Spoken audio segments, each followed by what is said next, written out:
Hi மக்களே, welcome to PKM Lakshmi channel. இன்றைக்கி நம்ம சேனலில் என்ன பார்க்க போகிறோன்னா, ஏற்கனவே நான் சொல்லியிருந்தேன் டேபிள் ரோஸ் சில நண்பர்களுக்கு, நம்ம வீடியோவை ரெகுலராக வாட்ச் பண்ணுற நண்பர்களுக்கு கொடுக்குறதா சொல்லியிருந்தேன். அது யார் யாருன்ட்டு நான் 11 பேர் வந்து செலக்ட் பண்ணி வச்சுருக்கேன். அந்த 11 பேருக்குமே கண்டிப்பாக இந்த டேபிள் ரோஸ் கிடைக்கும். அந்த டேபிள் ரோஸ் கிடைக்கணும்னா இன்னும் இந்த போட்டியில் வின் பண்ணிங்கன்னா கண்டிப்பாக கிடைக்கும். இன்றைக்கி வந்து நான் என்ன பண்ண போகிறேன்னாக்க, இன்றைக்கி என்னென்ன பூக்கள் பறிக்க போகிறேனோ அந்த பூக்கள் என்னென்னு சொல்லிவிட்டு எனக்கு வாட்ஸ்அப்பில் நீங்கள் மெசேஜ் பண்ணணும், கரெக்டாக மெசேஜ் பண்ணணும். அப்படி பண்ணுற நபர்களுக்கு கிட்டத்தட்ட வீடியோஸ் போட்டு 2-3 மணி நேரத்துக்குள்ளார கமெண்ட் பண்ணுற நபர்களுக்கு மட்டும்தான். நல்லா நோட் பண்ணிக்கோங்க. வீடியோஸ் வந்து 2-3 மணி நேரத்துக்குள்ளார எனக்கு கமெண்ட் பண்ணணும். ஏன்னா என்னோடய சப்ஸ்கிரைபராக இருந்து என்னோடய வீடியோஸ் ரெகுலராக பார்க்குறீங்கன்னாக்க, நான் வீடியோஸ் போட்டாக்க உடனே உங்களுக்கு நோட்டிஃபிகேஷன் வரும். அப்போ வந்து நீங்கள் பார்த்துட்டு எனக்கு மெசேஜ் பண்ணிங்கன்னா உங்களுக்கு கிஃப்ட் காத்துட்ருக்கு. இன்றைக்கி நிறைய பாருங்கள், வண்ண வண்ண ரோஸ் எல்லாம் அப்படி பூத்து சூப்பராக நம்ம தோட்டத்தில் இருக்குது. நேற்று அமாவாசை, நேற்று எடுத்த வீடியோ தான் இது. சாமிக்காக பறிக்கலான்ட்டு மேலே தட்டை எடுத்துகிட்டு வந்தேன். இன்றைக்கி பார்த்திங்கன்னா நான் நினச்சதை விட அதிகமான பூக்கள் தான் நான் ஹார்வெஸ்ட் பண்ணினேன். என்னென்ன பூக்கள்னு நான் வரிசையாக பாருங்கள், நான் சொல்ல மாட்டேன். நீங்களே வந்து எனக்கு வந்து என்னென்ன பூக்கள் பறிக்கிறேன்னு எனக்கு கமெண்ட்டில் சொல்லணும், சரிங்களா? கமெண்ட்டில் இல்லை, எனக்கு வாட்ஸ்அப்பில் சொல்லணும். சொல்கிற தோழிகளுக்கு மட்டும்தான். ரெண்டாவது, இன்றைக்கி ஒரு சூப்பரான ஒரு கருத்துமே நான் சொல்ல போகிறேன். அதாவது நிறைய பேர் வந்து சொல்லுவாங்க இல்லையா, ஒருத்தங்களை ஏமாத்துனா நம்மளே ஏமாந்து போவோம்னு சொல்லுவாங்க. அந்த மாதிரி தான் இன்றைக்கி ஒரு கதை நடந்தது. அது என்ன கதைன்னு சொல்கிறேன். அது வந்து கஷ்டமான கதை தான். ஆனாலுமே வந்து பார்த்திங்கன்னா, செய்த தவறுக்கு தண்டனை கிடைத்த கதையும் கூட தான். இப்போ வந்து நம்ம ஒருத்தங்களுக்கு நம்பிக்கை துரோகம் பண்ணுனாக்க அவங்களுக்கு வந்து எப்படிப்பட்ட தண்டனை வந்து கடவுள் கொடுக்குறாருன்னு பாருங்கள். நானும் என்னோட சொந்தக்காரங்களுமே ஒரு இடம் வாங்கினோம். சொந்தக்காரங்கன்றதை விட ஆமாம் தெரிஞ்சவங்கன்னு வச்சுக்கோங்களேன். அவங்களுமே இடம் வாங்கினோம். வாங்கும்போது பார்த்திங்கன்னா அந்த இடம் வந்து ரொம்ப கம்மியாக தாங்க வாங்கினோம். ரொம்ப ரொம்ப கம்மியாக வாங்கினோம். அதுக்கப்புறம் எங்கள் அப்பாவோட பங்கு, எங்கள் அப்பா பங்கை நான் கேட்டு வாங்கினேன், சரிங்களா? அதுக்கப்புறம் அவங்க சொன்னாங்க என் இடத்த கேட்கக்கூடாதுன்னாங்க. நானும் கேட்க மாட்டேன்னு சொல்லி ப்ராமிஸ் பண்ணியிருந்தேன். அதுக்கப்புறம் விற்க போகிறதா சொல்லியிருந்தாங்க. யாருக்கோ விற்க போகிறதுக்கு நமக்கு விற்கட்டுமே அப்படிங்கிறனால நான் வந்து அந்த இதை கேட்டேன், அந்த இடத்த கேட்டேன். எவ்வளோ கேட்டால் ஃபஸ்ட்டு அது வந்து நாங்கள் வாங்கும்போது 35,000க்கு தான் வாங்கினோம், சரிங்களா? அப்போ வந்து நான் கேட்கும்போதுமே அவங்கக்கிட்ட வந்து ஸ்டார்டிங்லேயே வந்து அதிகமாக கேட்கக்கூடாதுங்கிறனால நான் 70 லட்சம் 80 லட்சத்துக்கு தான் கேட்டேங்க. 70 லட்சம் 75 லட்சம் 75 போகுது, எனக்கு 70 லட்சம் கொடுங்கன்னு கேட்டேன். ஏன்னா அப்போ தான் அவங்க கொஞ்சம் பேராசைக்காரங்கன்னு எனக்கு தெரியும். நம்ம ஒரு ரேட்டு சொன்னாங்க, அவங்க ஒரு ரேட்டு சொல்லுவாங்கங்கிறதுக்காக அப்போ சொன்னோம்.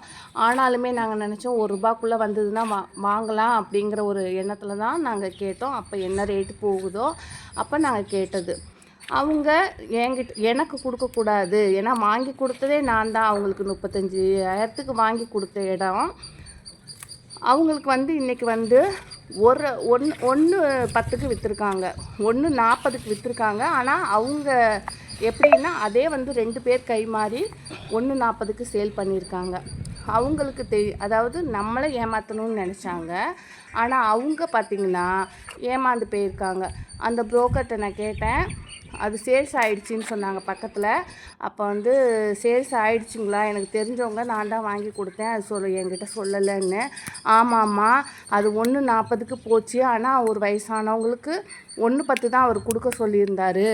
ஏன்னா வந்து சொல்லக்கூடாதுன்னு சொல்லிவிட்டு 1.40க்கு சேல் பண்ணியிருக்காங்க கூட வந்தவங்க. அவங்க கையில் கொடுத்தது 1.5 1.10 கொடுத்துருக்குறாங்க. மீதி ₹30 கூட வந்த ஆள் வந்து சொல்லாதீங்கன்னு அடிச்சிருக்காங்க அப்படின்ட்டு சொன்னாங்க. எனக்கு ரொம்ப கஷ்டமாக இருந்தது. ஏன்னா எனக்கு துரோகம் பண்ணவங்களுக்கு நம்ம போய் அதை இன்ஃபார்ம் பண்ணணுன்னு அவசியம் இல்லை இல்லையா? அதனால் நான் வந்து சொல்லலை. ஆனாலுமே மனசு ரொம்பவே சங்கடமாக இருந்தது. அப்போ நான் கடவுள்கிட்ட கேட்டேன், நான் எல்லாருக்கும் நல்லது தான் பண்ணுறேன். ஆனால் கடைசியில் என்ன தான் வந்து கெட்டவங்களாக பார்க்குறாங்க, என்கிட்ட தான் சண்டை போடுறாங்க அப்படிங்கிற மாதிரி ரொம்ப ஃபீலிங்காக சொன்னேன். சொல்லிவிட்டு எங்கள் வீட்டுக்காரர்கிட்ட புலம்பிகிட்டே இருந்தேங்க, பாருங்கள் நம்ம வாங்கி கொடுத்தோம், அதாவது நாங்கள் காசு கொடுக்கல, அவங்களே வாங்கிக்கிட்டாங்க தான். இருந்தாலுமே வந்து நம்ம அந்த இடத்த வந்து எனக்கு பாருன்னு சொல்லி ஒரு 10 வாட்டி போயிட்டு கழுத்தெல்லாம் அறுத்துக்குவேன், நான் செத்து போயிடுவேன், நான் கழுத்தறுத்து செத்து போயிடுவேன், எனக்காக பார்த்து அந்த இடத்த சொல்லு, என் கூட இருக்கிறவங்க என்னை ஏமாற்றிடுவாங்க, கையில் காசு வச்சுருந்தா நீ எனக்கு சொல்லுங்கிறனால பாவப்பட்டு நான் வாங்கி கொடுத்தேன். ஆனால் விற்கும்போது என்கிட்ட ஒரு வார்த்தை கூட சொல்லலை, விட்டுட்டு போயிட்டாங்க. ஆனால் நான் எங்கள் வீட்டுக்காரர்கிட்ட புலம்பிகிட்டே இருந்தேன், பாருங்கள் கூட இருக்கும்போதே கூட இருக்கிறவங்களே இப்படிலாம் பண்ணுறாங்க அப்படின்னு சொல்லிட்டு. அதுக்கப்புறம்தான் ஒரு சூப்பரான ஒரு நியூஸ் வந்ததுங்க. திடீர்னு பார்த்தாக்க ஒரு 2 நாள் கழித்து பார்த்தா எங்கள் இடம் பக்கத்துலேயே 35,000க்கு வாங்கினது 5 lakhs. ஒரு சென்ட் பார்த்திங்கன்னா 1 லட்சம் 1.25 லட்சம் போனது திடீர்னு 5 லட்சம் ஆகிப்போச்சு. எதனால் அப்படின்னு பார்த்தா அப்போ தான் நியூஸ் வருது, பிரேக்கிங் நியூஸ். அதில் என்னன்னாக்க மதுராந்தகத்தில் வந்து குளோபல் சிட்டி ஆக போகுது. கவர்மெண்ட்டில் ஒரு 2000 ஏக்கரில் வந்து ஒரு ப்ராஜெக்ட், அதை வந்து பெரிய சிட்டியாக்க போகிறாங்க, குளோபல் சிட்டியாக்க போகிறாங்க அப்படின்னு சொன்னதுமே எனக்கு வானத்துக்கும் பூமிக்கும் குதிக்கிற மாதிரி ஆகிப்போச்சுங்க. ஏன் கேட்டேன்னா அதை வந்து வாங்கிறதுக்கு என்னோட ஒரு நகை, இன்னும் சொல்ல போனால் தாலி கொடியை கூட நான் விற்றுட்டு தான் வாங்கினேன். அப்போ வந்து எனக்கு எவ்வளோ கஷ்டமாக இருக்கும். சரி ஒரு பொருள் தான் வாங்குகிறோம், கையில் காசு இல்லை அப்படின்னு சொல்லிட்டு குழந்த நகை, என்னோடய தாலி கொடி எல்லாத்தையுமே விற்றுட்டு அந்த வாங்கணும்னு ஆசைப்பட்டு வாங்கினது.